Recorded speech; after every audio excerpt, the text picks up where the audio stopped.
All right. On today's episode, I welcome on a very, very special guest. He is Coach Shammgod Jr. He's the assistant coach for the Delaware Blue Coach. Coach, how are you? How you doing? I'm doing good. I'm doing good. Feeling good. That's great, Coach. Well, you're in the off season of a very long G League season. How's it feel to be in the off season right now? It feels good. I mean, living in Delaware, it's a little different, but it is close to home. So like around this time, I get to go back home, see my daughter, see my mom, my little sister, my little brothers. Like just see the whole family and be around them. So whenever I can do that, is always good. That's awesome. That's great. Yeah, and obviously Delaware being a part of the Philadelphia 76ers organization. How's it been like watching Philly in the playoffs so far? It's been great. Like just to see somebody like Paul Reed, who was with us, who was with the Blue Coats in the beginning of the season. He probably wasn't really playing that much for Philly, and now to see him be able to like get playoff minutes and to be productive on the court, I think it's great, and to also see the guys that were with us go back up there and to be able to experience like being courtside for a playoff game, even though they might not be playing. Um, you can't really script that for people who are in that position, for young players who are in that position. So it's really good being able to see that part of it. Yeah, that's really cool that you get to see that part of it. I mean, this is your first year being in the G League and also coaching with the Blue Coats. I mean, what is that experience too of just being able to step up a level into the pros? I mean, it's been great. It's been a big learning step for me because I was dealing with people who were younger than me, who were just coming into college. So being able to get to this level and to have guys kind of respect what I say and kind of build those relationships with people who are my age, some guys who are older, some guys who are younger, but to build that relationship and to help these guys try to get to the next step in their journey while I'm also trying to get to the next step in my journey it's been a blessing, and it's kind of what I got into coaching for. So I I really loved every second of it, the ups, the downs, the learning. It's all been pretty great for me. I mean, that's great. I mean, yeah, what's it like? I mean, you're a young guy coming in. I mean, some of these guys, like you said, are older than you or even the same age as you. I mean, what's that like to earn their respect, or like how did that all come about? Like, what was that all like?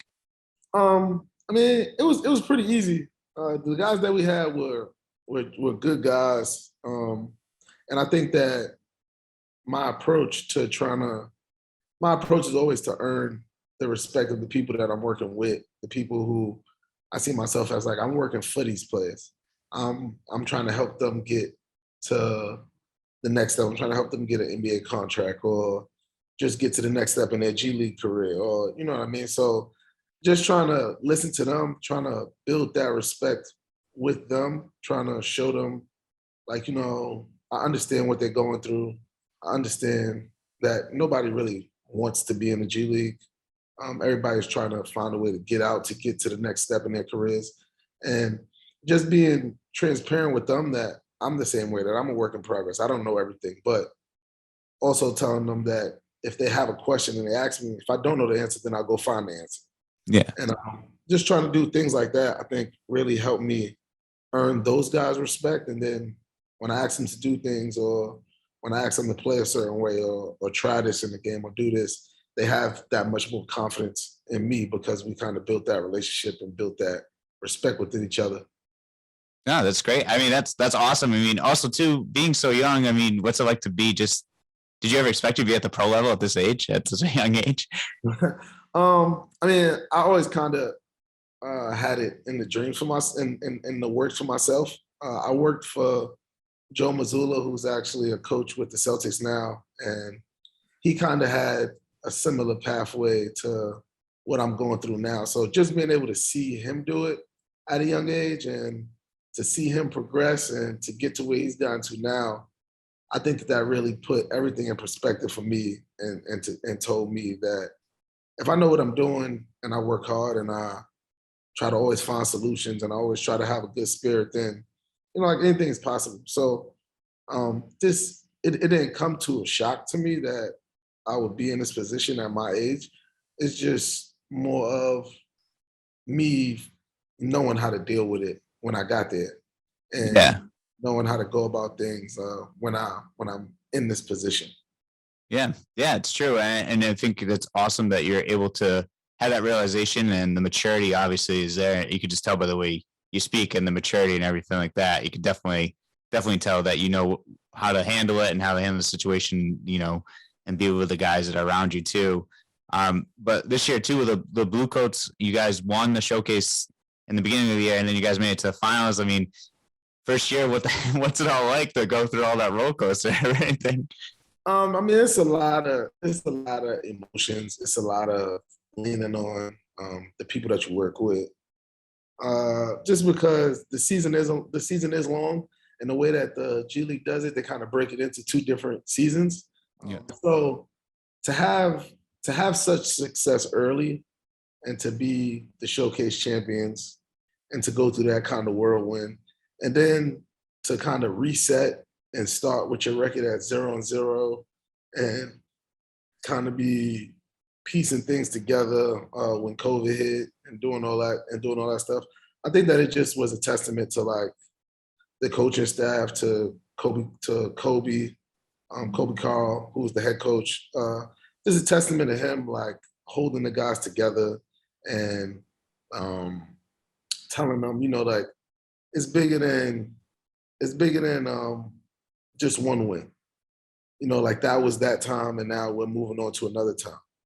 And then for people like Prosper, who was the GM, did a great job of making sure we had players, making sure we had talented guys, skilled guys, guys that were good culture guys. And I think that was the main thing, getting the guys in and getting them to work and getting them to understand that they have a new goal at hand.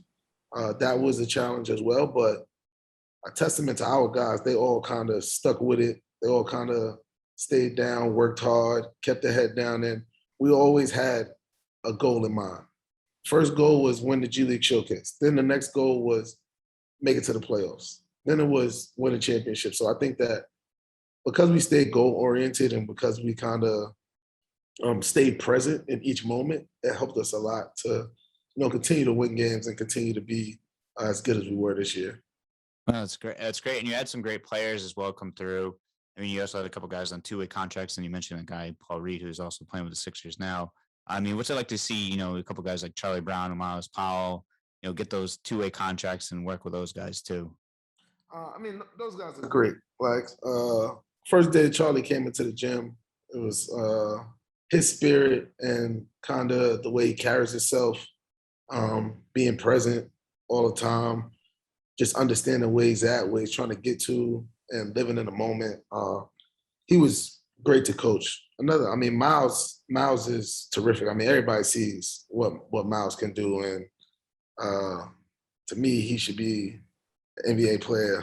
Yeah. 100 times ago. I mean, he's just like, I don't even know how to explain. He's like a ball of fire. You know what Yeah. I mean? It's like at any point he could just erupt.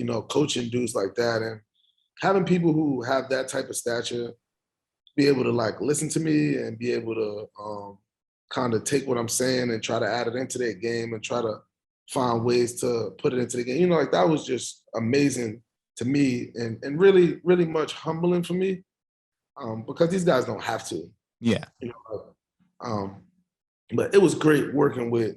I mean, you could go down the line. I mean, yeah, like Braxton Key, who got a two-way with the Pistons. Just watching his progression from, we asked him to be a small ball five and to play a bunch of different positions and to do this and to see him stick with it and to get something out of it. Or like Haywood, who got a 3-year deal with the Heat, to see somebody like that who I played against in college. Yeah. At the Division II level, and to see him, get to here and to stay down, to work, to trust in the system, and to get opportunities like that. I mean, it's amazing, and it's really like what I got into it for, is to see these dudes like progress, get better, and then to move on. So that's been, like amazing. Or even like Jaden Springer and Charles Bassett, like they came in, Yeah. and they were young guys, and they didn't really like they knew how to work, but they didn't know what it was to be like a professional. You know what I Yeah. mean? And to see those guys like mature and to see them go through a season and to see where they started and see where they at now, it's just, man, as much as it is, like that's the funnest part about being a coach. As much as it is to win championships and do all that stuff, the funnest part is just seeing these guys progress, seeing these guys get better, and to knowing like they left a better person than they was when they first got there. That's like the ultimate Goal. Yeah, that's like for me. That's like it. Like I'm fine. I'm happy with that. That's awesome. I mean, that's got to be got to be such a great feeling to see the development of these guys. And yeah, I think Miles Paul, he played at Seton Hall, right? He was that like really explosive guard. He could score wherever off the court, right? Yeah. And then Charles Barkley reminds me of like the old school. He has like that old school like built. Like he looks like he like belongs in like the 80s or the 90s with like the way he's built and the way he plays. Yeah, no, he definitely does. He definitely does. Yeah, but yeah, it's great that you get to see it. Like, how important do you think the G League has been for like the development of these guys and like help to see like players all around the league to get to like be a professional and learn how to like develop their game? I mean, I think it's great. I think the G League, like what they've built it into is great. Like you have these young guys who come in, they play, and you can't simulate as much workouts that you do with somebody. You can't simulate live game. Yeah, like you can do your best to simulate it, but they're not going to get the running up and down, the conditioning of it, the people hitting them, you know what I mean. So that's where I think the G League is great because you can work with these guys, you can show them film, and then they have to be able to do it in a game. Yeah. And if you can't do it in a G League game, then 9 times out of 10 you can't do it in an NBA game. So just seeing who could I say? Seeing somebody like Jaden be able to make the moves that he's making in the G League game now you can see it at the next level. Yeah.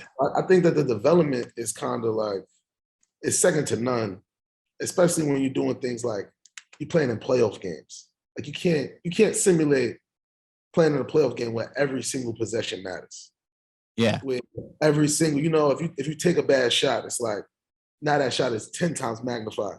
If you work out, if you just with an NBA team and you're not playing a lot and you're just working out a lot, you're not getting that same simulation. Yeah. So I think that it's second to none playing the G League. Yeah, I'm glad it's gotten to where it is. Like I remember when it first came out, it was like originally like the D League, and now seeing it now, it's like the G League, and it's like and what it's been. And more teams are more like are with it. Like you get sent there, like almost like in baseball. It's really cool to see like the development and have that for the guys because you get guys like you mentioned like Miles Powell or like we talked about off air Craig Randall who just tried out and college player who made an immediate impact, and it's cool that like there's a league out there for these guys to learn and develop, and like you said, like if you can't do it in film, then you can help develop them and become a pro. Yeah, I mean it's amazing, especially because a lot of these teams are doing the same offenses that the NBA teams are doing. So once you get into that system, then you can just plug in right away. You know what I mean? So I think that it's amazing. I mean, you see it every year. You see somebody different that played in the G League last year that comes out, and now they're in the playoffs, and now they're playing way better. Yeah. So it's just a testament, like I said, to the G League and what it has to offer. And these NBA teams kind of like putting money into it and sticking with it for the development of the young players. I think it's great. Yeah, it's great. It's really great. Yeah. And then what's it like too to learn from Coach Coby Karl, who is the son of the legendary George Karl, and then he also played underneath Phil Jackson as well too over in LA. Like, what's it like to learn from a guy like that? Man, it was good. Like Coby is he has a lot of kind of different tactics and ways that he does things, and I think that it's great for the players. I think that it teaches you more about life rather than just basketball. It teaches you how to be a better person. It teaches you how to deal with real life scenarios and real life situations.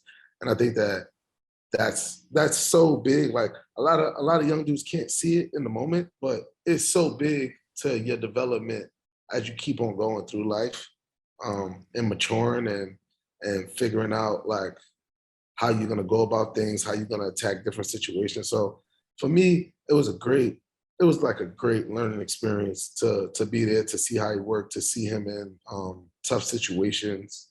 And then on the basketball side of it, like to see how he put together ATOs, or to see how, even with us as a staff, how he listened to what we had to say and then came to a decision. When you have other coaches who might not listen, or they just might think that, like they know it all and then that's it. Coby did a good job of asking us our opinion, and giving us our space to work. And when he gives you a task, it's like, okay, that's your task. You have to make it you. You have to make the best out of it for yourself. He's not really trying to like micromanage it. And I think that that's so big in somebody like my development, is to like have a task, do it, and then see how I can improve, or see how I could have did it better, or do things like that. I think that was like one of the biggest things for our team this year, was him giving us a blueprint and then allowing each individual on the team and each person on the staff to kind of be themselves and do what they see fit with it. That's awesome. Yeah, that's great that you got to like, he was like that and has an attitude and the mentality for you. And Yeah. that's really cool. Did is dad ever come by anytime or anything like that? Yeah, he came. I mean, he came to a ton of games throughout the season. He was there for a lot of our season. He was there for the playoffs. He was there for he was flying to see like regular season games and stay for a couple of days. I mean, it was great. It was great, one, to see like how much he kind of supported his son, and to see like how he supported Coby, and to see the advice that he gave Coby, or that he gave to any one of us coaches. He did a great job with giving us advice and telling us different scenarios and the different things that he would do if he was trying to get a player to do this, or he was trying to get a player to. So like just being able to even sit around, like a Hall of Fame coach, and talk to him, and to get that kind of knowledge. I mean, you can't really script that type of stuff. No, definitely not. That type of stuff. That's so cool that he came around. And how about your dad coaches as well for the Mavs, is on that staff? Has he ever given you any advice too for the pros and everything? Oh yeah, like even when I was making this whole decision, he was a big person that I leaned on to kind of make a decision for myself and how to navigate, like the professional life throughout basketball. And my dad is great with like, he always just tells me, he always gives me reassurance. He always tells me that, like I know what I'm doing, and he believes in me, and he trusted me. And whenever he can make it to something I'm doing, then he does that. And then even giving me like pointers on workouts and on like different things that I should do, different things that I should look into. He always supports me. So that's like That's great. I mean, that's awesome that you have your dad too. I mean, that's like, you have like, I feel like you got it from both sides. You got Coach Karl, Coach, and then Coach Coby Karl, and then you got your dad. Like you got all good like mentors right there. No. I mean, I try to listen to all of them and still say, and still, it's easy to kind of like listen to them and then try to be like them. So I try to listen to them and then just make it into my own. I love it. That's awesome. Yeah. And then you coached in college before this. You coached at the Division II at Indiana University. Is it Pennsylvania? Pennsylvania, yeah. Yeah, and you the season that you had there, you guys were 20-2. Unfortunately, it ended short because of COVID. But I mean, what was your first season, coaching at IUP? I mean, it was great. Like going in there, it was different for me because, like I said before, like there was like my rivals. There was like one of my rival schools. Yeah.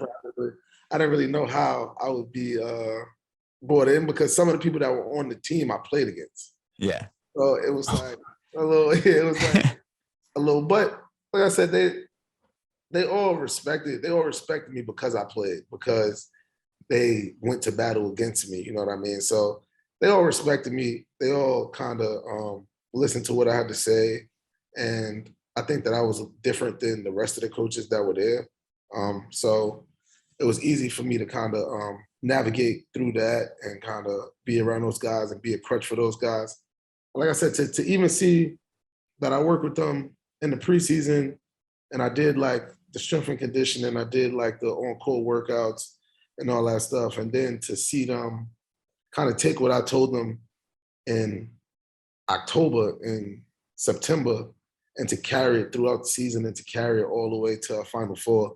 I mean, that was like amazing for me. And I tried to stay with them every step of the way. Even days we had games, I would be watching their game.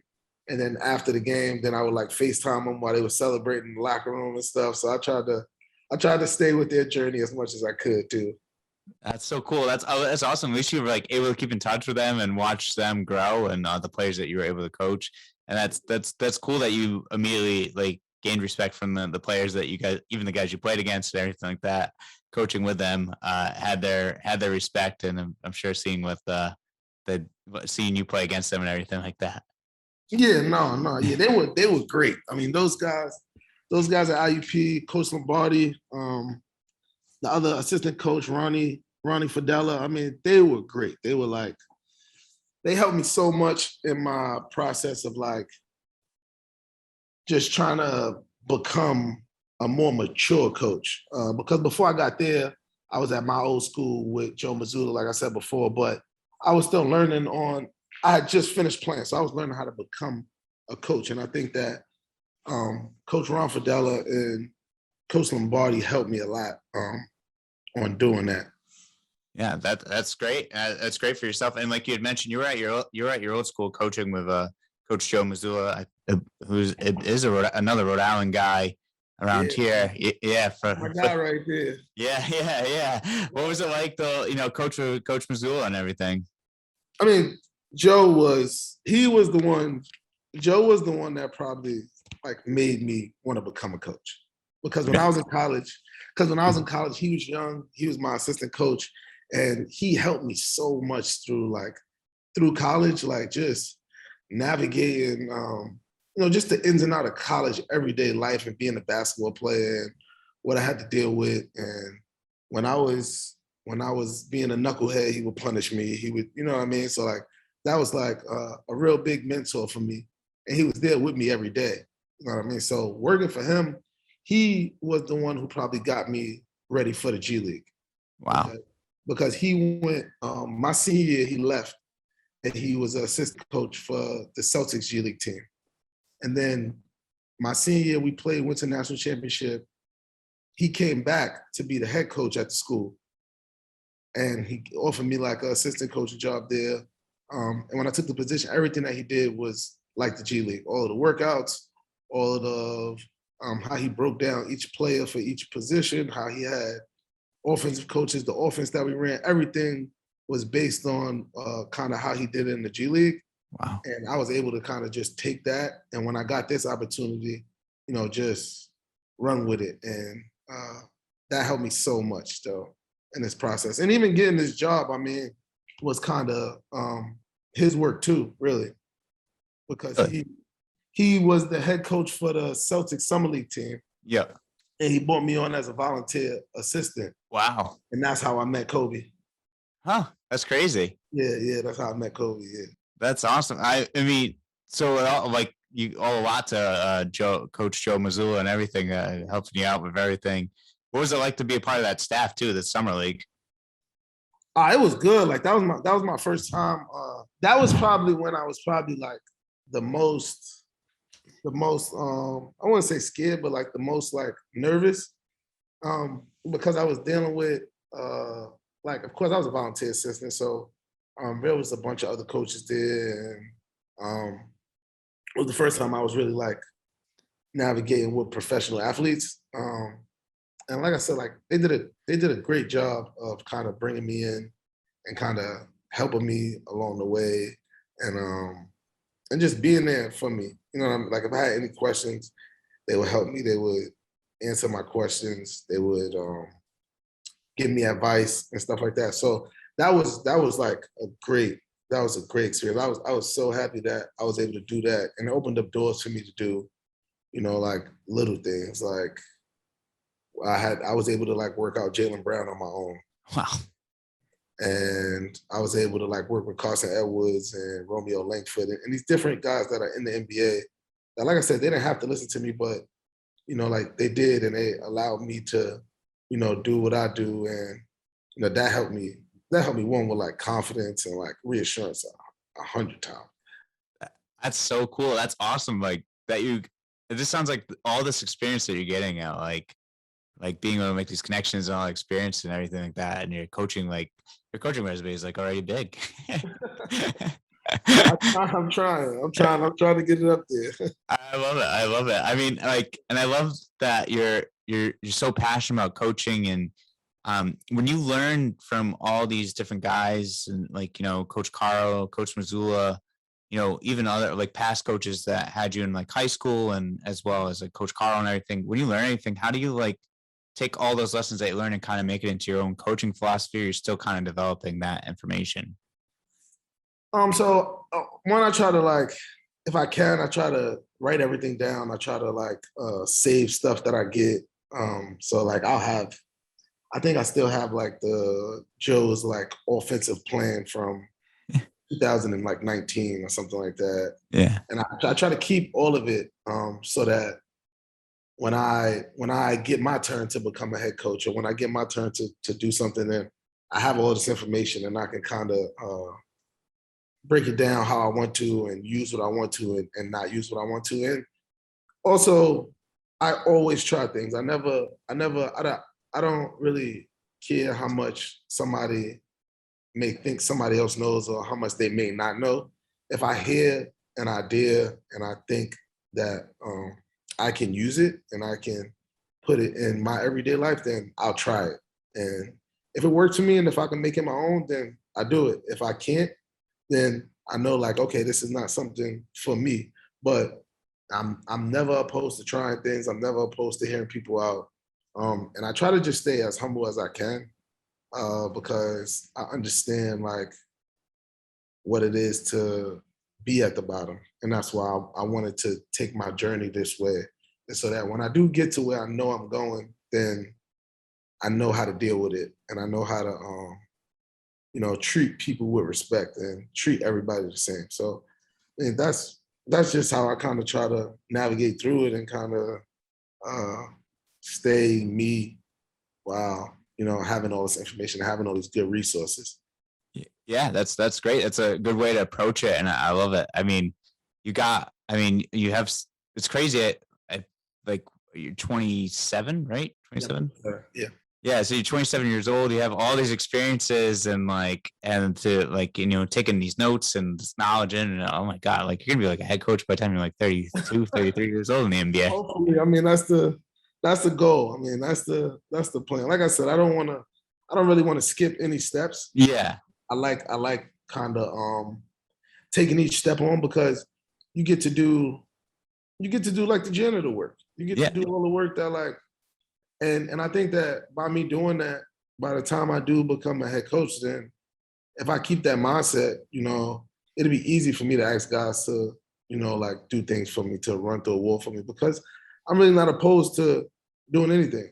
If a guy's out there just shooting, then I'll just rebound for you. Like I don't need to work. You know what I'm saying? You know what I mean? Like you build that kind of relationship when you just bring yourself to everybody else's level, and that's what I try to do. I try not to be above anybody or anything like that. Yeah. I mean, your attitude about everything, and like it's such a great, you have like such a great foundation for everything, and now like your attitude, you can just hear it in your attitude that you love coaching, like your passion's there, and it's crazy, like, and then you just want to keep learning, and like it sounds like you're just like a big sponge for like coaching, and you just want to keep going. Yeah, I mean, you gotta be. I mean, when you try to do, I feel like when you try to do anything in life, you have to be. People who've been doing it longer than you, like they know more. Yeah. They've been through more situations. They've been in more battles. They've been in, you know what I mean? So it's like my number one thing in life is always try to learn from other people's either mistakes or from their accomplishments. Yeah. And if you can do that, then you save yourself a lot of misery and a lot of heartache. Yeah. Yeah, it's very true. Yeah, you're very, very, very true on that one. Yeah, that's awesome. Well, when you become a head coach one day, I'm a great hype man. A great assistant. I'll do water. I mean, I got you, definitely. That's a perfect contract. You can write it up. Yeah. No, but it's awesome, man. I mean, like I said, we'll probably see you be a head coach in like when you're 32, 33 years old. I think 35. I mean, you got a great foundation below you, and then things are just going to keep building up from there. Yeah, well, from your mouth to God's ears. Yeah. And I want to just ask some college questions, and then we'll get into part of the show too, where I just ask some questions that are just outside of basketball and everything like that. I mean, your time at Fairmont, you obviously was a great one. You made 3 NCAA tournament appearances, and then including an NCAA Division II title appearance. I mean, what was your time like there? Like, how was the development and the playing there? I mean, it was great. My time at Fairmont, like, of course, I went through what every college kid goes through. I mean, I went 6.5, 7 hours away from home. I was in a place I'd never seen before. I came from New York City. In West Virginia, there was no street lights after like 8 o'clock. Like outside. So it was a very, seeing deer and like walking past your house, like it was a very, very different experience. But for me, it was great. Like me and the people that I met and being around my teammates, like they made it exactly what it was. I mean, it was probably the most fun that I've had in 4 years ever in my life. And that was like planning the games was fun. Practice really wasn't that fun, but like when you think back on it, we had to go through those things so that we could get to what we got. And I think that it was just an amazing experience. I tell everybody, if you could get away from home for college to do 4 years, then do it, because it's nothing like just learning yourself in a different environment and putting yourself in an uncomfortable environment. It helps you so much throughout life. So it was super fun for me. That's awesome. I mean, and then what was it cool? I mean, when you made the NCAA Division II title, I mean, what was that experience like just to, get that far? So what happened was, so my freshman year, we just missed the NCAA tournament. Then my sophomore year, we was better. My junior year, we was 25-3 going into the conference tournament. And we probably had a better team than we had my senior year. Yeah. But we wound up losing in the first round of the conference tournament. Oh. And then we went to the NCAA tournament. We were still ranked like, think about this. We was 25-3 and we was the 3rd team in our conference. So the other 2 teams was 26-2. That's crazy. Yeah, so we played in the NCAA tournament. We was the 3 seed in the NCAA tournament, and we lost in the first round. So our season ended, and we was 25-5, and it was like, dang, like we just had one of the best seasons in Fairmont history, and we still lost in the first round. So I think that summer and leading into that, everybody just had a different mentality.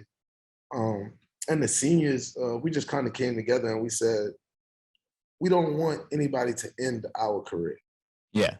We seen it happen to people who was on our team who like, they went into the game, they didn't know if it was their last game or not, they played, we lost, and then they sat after and stuff like that.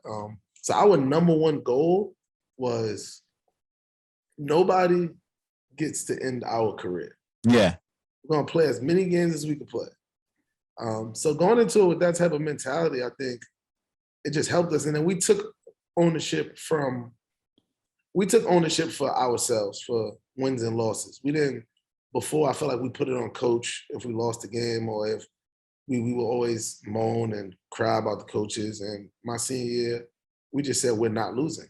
And like it's on us. It's not on anybody else. If you're out there and you're not doing what you're supposed to do, then we just gonna sub you out ourselves. Or Yeah. like, if you're not doing what's right for the team off the court, we're gonna punish you ourselves. And coming to it with that type of mentality with a player-led environment, I don't think that if your team is talented enough, then you won't lose. Yeah. So we wound it up to start my senior year. We was 21-0. Wow. Yeah, we was 21-0. We went on the road against West Liberty, who was like our rival school. That was our first loss of the season. After that, we didn't lose again until I want to say we lost. We did. So at the end of the regular season, we was 27-1. Oh my God. Yeah, we went to the conference championship and we lost in the conference championship. And then going back home, it was the same thing. We knew that we played the NCAA tournament at our home gym, and we knew that like nobody's beating us on our home court. Yeah. Like that's not happening. So just going through that experience with the people that I played with like my brothers, like it was really second to none. If I could do it over again, I would do it over again. It was just great. And like I said, going to the national championship, like you go into the game and it's like, okay, we've made it, to like now our college career is over, win, lose, or draw. Yeah. We put ourselves in the position to play as many games as we could play and to win as many games as we could win. So I think that it was just great, you know what I mean? And we also needed to win all those games so that we could have over 100 wins in our college careers. So wow. That was like a big thing for us. We said, a lot of guys don't get to win 100 games in their college career. Yeah. Like a really big thing for us. Wow. That's crazy. And to win 100 games and also to make a national title like appearance is also like a rare thing too. It's like you checked both of those boxes. I said I'm lucky. I've been a part of some. I've been a part of some pretty good teams. Like I said, like we went to the national championship in college. I was able to win a conference tournament championship with IUP. The summer league, we went to the championship in the summer league. Yeah. I was able to go to 2 championships with the G League. So it's like I'm super blessed to be a part of these things and to be around these great people who, like I said, carry me along for the ride. I'm just grateful that I'm able to see it and be there for it. Oh yeah. I mean, you've had some great experiences in basketball and, and coaching and now as well too. And besides playing and coaching, I mean, where did all this where did the passion for basketball come from to lead you to all this? I mean, that was probably my dad. Like, Yeah. just being young, my dad had me when he was a senior in high school. So just being young, being there for when he played in Providence and being there when he was in the NBA, I think that it was just like ingrained in me. Yeah. I always told my parents, my grandparents that when I got a job, it had to be something in basketball. It had to be, and I'm just, like I said, I'm blessed. I don't have to go to work, sit in front of a computer, do something that I don't like to do. Like every day I go into the gym, every day I go into the office. It's not really like a job to me. Yeah. It's like this is just basketball. You know what I mean? So that is a blessing in itself. And I just try to always stay grateful that I'm able to be doing something that I love, because everybody doesn't get that opportunity. Everybody doesn't get to do something that they feel good about every day. And I get to wake up and do something that I feel good about every day. So like I said, I'm just blessed and I'm just happy that I'm able to do it, able to be a part of it.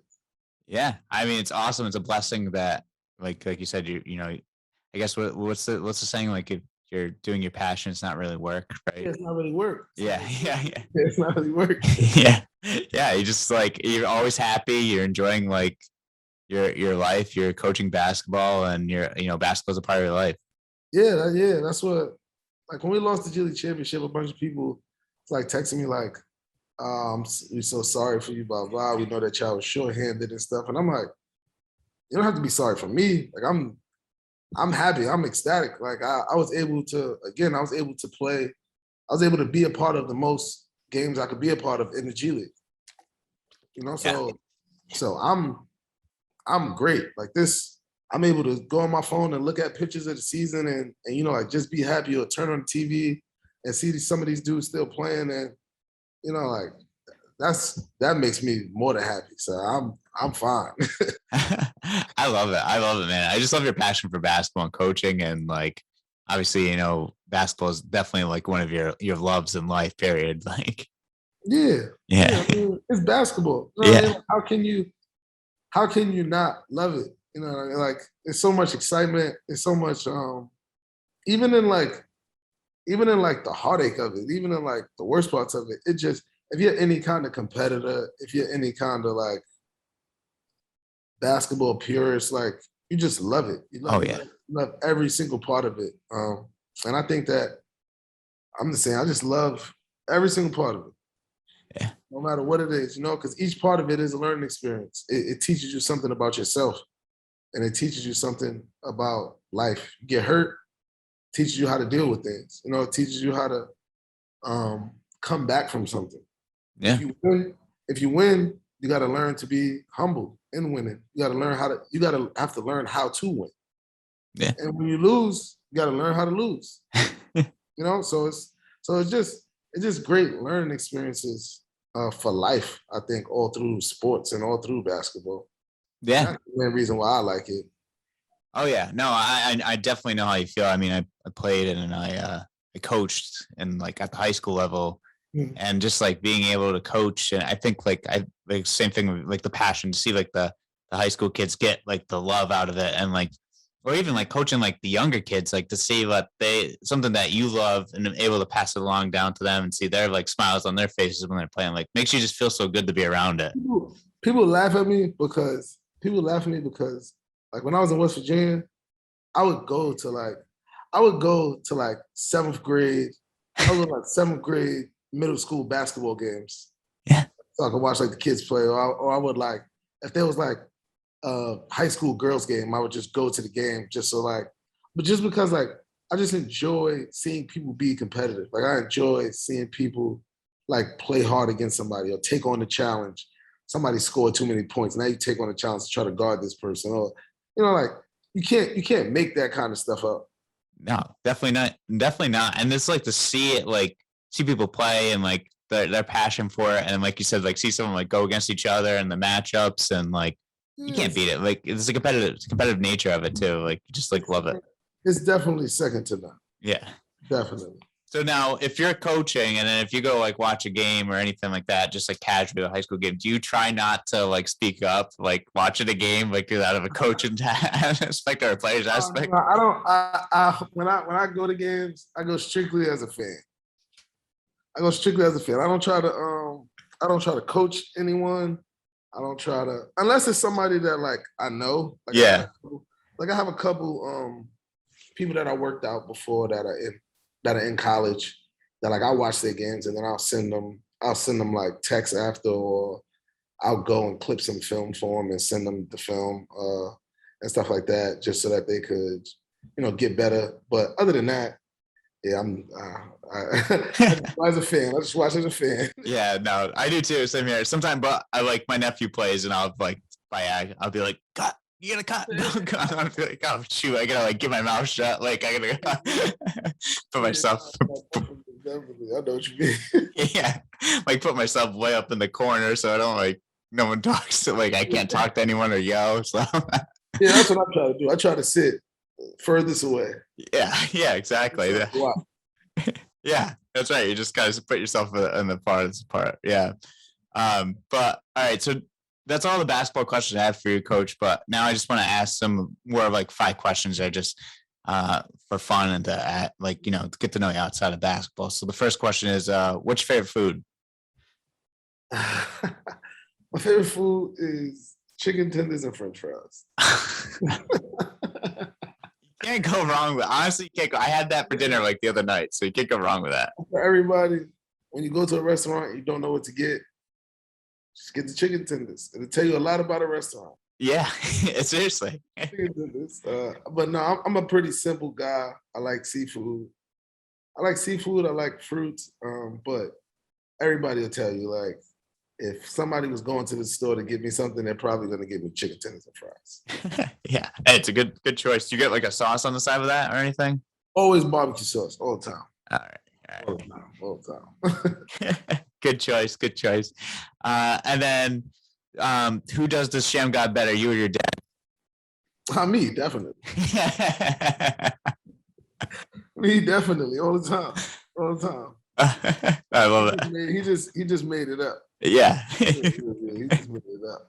You just do better. That's all. Yeah, I just do better, that's all. You know? I love it. And then what kind of music do you like to listen to? I listen to all kinds of music. I would say I listen to a lot of rap music. I listen to a lot of old school like R&B, soul music. I love soul music now. So I would say top on my list is probably listen to a rapper from Buffalo named Benny the Butcher. Me and my uncle listen to him all the time. That's probably one of my favorite artists. Him, and then like Jay-Z. Who else do I listen to? It's another guy from Buffalo named Conway the Machine. I listen to like Lil Durk, like all the regular rappers that most people listen to. And then I listen to I like SZA. I like Luther Vandross. I like me and my grandfather listened to like old school bands like Temptations and stuff like that.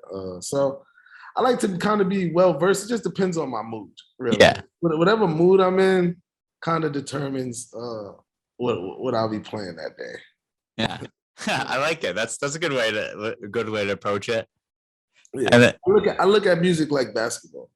okay. It's like like when you feel a certain way, you might play more aggressive, or you might want to shoot more, or you might, so I just it's an art in it. It's an art in music, it's an art in basketball, and that's why I kind of like to listen to everything and to give everything like a chance. Yeah, that's awesome. I like that. And another question for you is, what do you have a favorite? Do you like another sport outside of basketball? Do you like football or anything like that? Another sport outside of basketball. I guess I would say football. I don't really like I wouldn't play it. Yeah. I don't really like any other sports besides basketball, really. Yeah. I had to say, yeah, I would probably say football is the one that I probably like watch the most. But in college, I used to always like going to different sporting events. Just because it's like I can see basketball in every sport. Yeah. So I would kind of see like volleyball, like the girl who ever was doing the setting.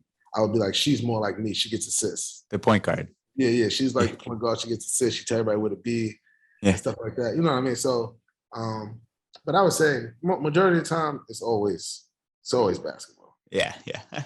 And then when the playoffs start. What, the playoffs? Always cool when the playoffs starts and when the Jets are on. Yeah. The Jets guy. Yeah. Oh man. Pretty rough, but gotta stick with your team. Yeah, same. I totally agree. No. Gotta stick with your team. Absolutely. Yeah. No bandwagon. Yeah. You can't bandwagon. Yeah, just stick with your team. And then last question. Favorite thing to do outside of basketball? Be with my daughter. Like that's like my daughter she's 14 months.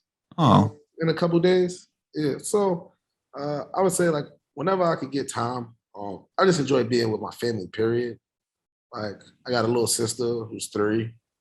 I got little brothers, like young brothers, and then I got brothers that are closer to my age who are in high school, about to be done with high school. So I just enjoy just being around my family, spending time with them, because I don't get a lot of time to do it. Most of the time it's like over the phone or it's over something like that. So anytime that I could really like try to spend with them and try to be with them, that's probably like my number one thing. Oh, that's awesome. Probably goes like God, family, basketball. It's probably like in order. Like those are like the only 3 things that really matter. I love it. That's awesome. That's a great attitude too. It's definitely the best way to live. Yeah, definitely. Yeah. Coach, that's all I have for you. All the questions I have for you today. Do you have any questions, comments, statements before we sign off? No, I mean, I just want to thank everybody who has been a part of my journey. All of my friends from back home, BBO, like those are like my best friends. My daughter, my mom, my grandma, granddad, uncles, aunts, everybody who's just been with me in this time. My dad. I just want to thank all of them because, without them, I wouldn't be in the position that I'm in right now. Yeah. Without all the people that I talked to you about, I wouldn't be where I'm at now. So I just want to thank those people, for believing in me, for helping me get to this point, and hopefully to see me go further. Yeah, I love it. Thank you for having me on. I Oh, appreciate of course. it. Of course. This was a lot of fun. It was great talking to you and talking about your career and everything. And like I said, we'll be seeing your name on an NBA sideline soon in no time. I appreciate that. I appreciate that, man. Of course, of course. Oh, Coach, thank you so much for your time. I appreciate it. Yep. Have a good one. Thanks, you too.